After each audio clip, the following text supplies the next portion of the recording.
Hello hi good morning. ఈరోజు Sunday అవ్వడం వల్ల పిల్లలు బయటికి తీసుకుపోమన్నారు.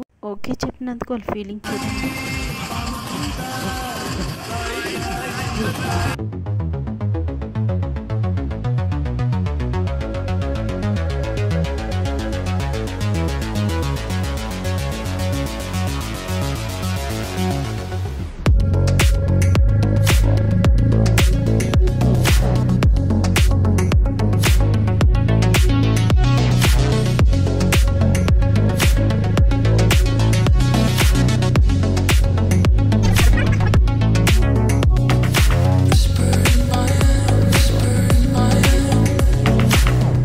ఓ పక్క వర్షం పడుతుంది, మనం రిటర్న్ వెళ్ళిపోతాం ప్లీజ్ అని పిల్లల్ని అడిగితే వాళ్ళ ఫీలింగ్ చూడండి.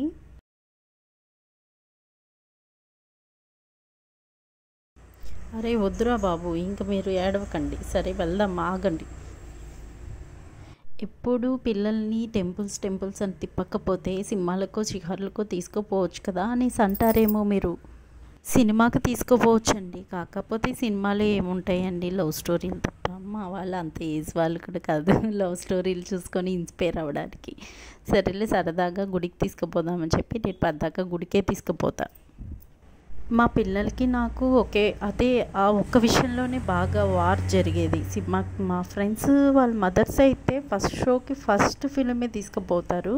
నువ్వు చూస్తే ఎప్పుడు టెంపుల్స్ అని తిప్పుతావు మమ్మల్ని, అసలు ఏంటి మమ్మీ నువ్వు అనేసి అడుగుతారు. ఏమోనండి బాబు, నాకు సినిమాలంటే పెద్ద ఇంట్రెస్ట్ ఉండదు. బట్ కాకపోతే సినిమాలో ఏం చేస్తామండి, 2 hours ఒక చోట కూర్చొని చూస్తూ ఉండడం అంతే కదండి. మంచి సినిమాలు వస్తే మాత్రం తీసుకొని వెళ్తానండి, దాంట్లో మాత్రం కాంప్రమైజ్ అవ్వను. కాకపోతే నాకు ఫ్యామిలీ ఓరియంటెడ్ సినిమాస్ అంటేనే ఇష్టం. అలాంటివి ఏమి రాలేదు ఇప్పుడు ప్రజెంట్లో, సో అందుకని నేను తీసుకున్నాను.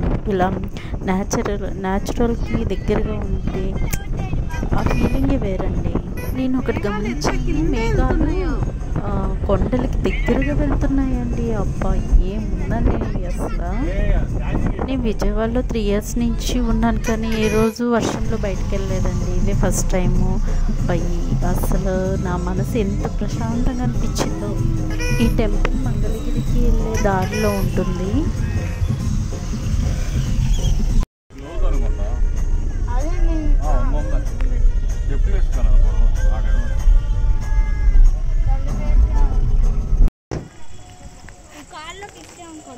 పైన కూర్చో, కార్ పైన. అక్క నేను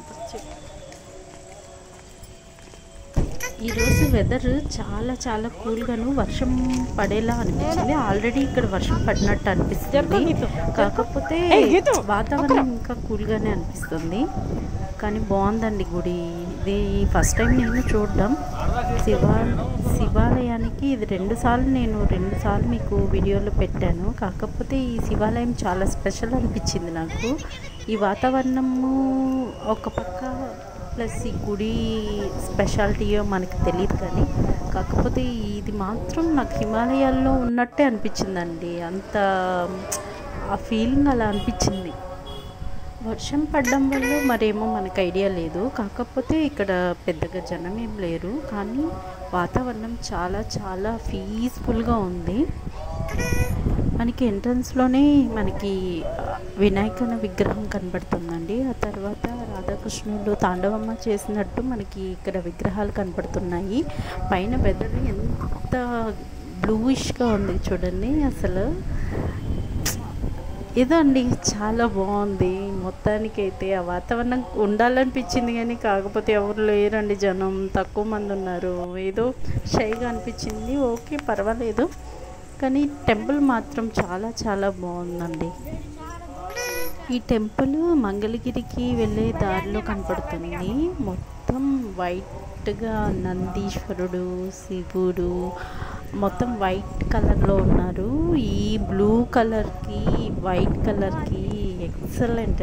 మనం చూసినట్లయితే ఇక్కడ రాధాకృష్ణులు తాండవం ఆడుతున్నట్టు విగ్రహాలు ఉన్నాయి, చాలా బాగున్నాయండి. కాకపోతే చెప్పాను కదండి, ఓ పక్క వర్షం పడుతుంది. ఈ వర్షంకి కొంచెం ఇబ్బంది అనిపించినా కూడా చాలా బాగుంది, క్లైమేట్ బాగుంది. మనం ఎప్పుడు హిమాలయాలకు వెళ్ళింది ఏం లేదు, జస్ట్ మొబైల్లోనూ అలా చూసినప్పుడు ఆ ఫీలింగ్ ఎలా ఉంటుందంటే ఆ మంచు పర్వతాల దగ్గర ఇలాంటి విగ్రహాలు చూసేసరికి ఆ ఫీలింగ్ వచ్చిందా సేమ్ అలాగే అనిపించిందండి నాకైతే. ఒకసారి చూసారా ఆ వాటర్లో శివయ్య ఆకారం ఎంత బాగా కనపడుతుంది చూడండి. అబ్బబ్బా! నిజంగా అండి హిమాలయస్లో ఇలాంటి టెంపుల్స్ రియల్గా అక్కడికి వెళ్ళి చూస్తే ఎలా ఉంటుందో ఏమో, కానీ నేనైతే ఇక్కడ మాత్రం ఫుల్ఫిల్గా ఆ ఫీల్ ఎంజాయ్ చేస్తున్నా.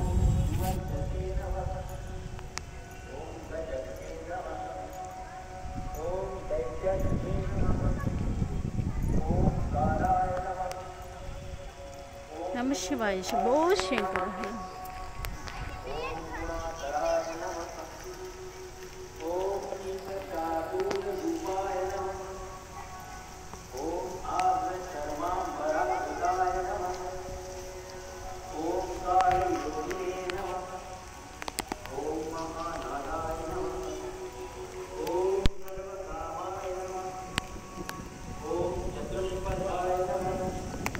महेश्वराय नमः। ओम मधुसूताय नमः। ओम विष्णुप्रसादिताय नमः। ओम यज्ञाय नमः। ओम समुद्राय नमः। ओम गजवामुखाय नमः। ओम हुताशनसहाय नमः। దర్శనం చేసుకొని ఇంటికి వెళ్ళిపోదామని ప్రయాణం స్టార్ట్ చేశాం, కానీ ఇప్పటికే చీకటి అయిపోయింది చాలా. ఇంకా దర్శనం చేసుకొని వెళ్తున్నాం. Okay bye. Okay bye bye.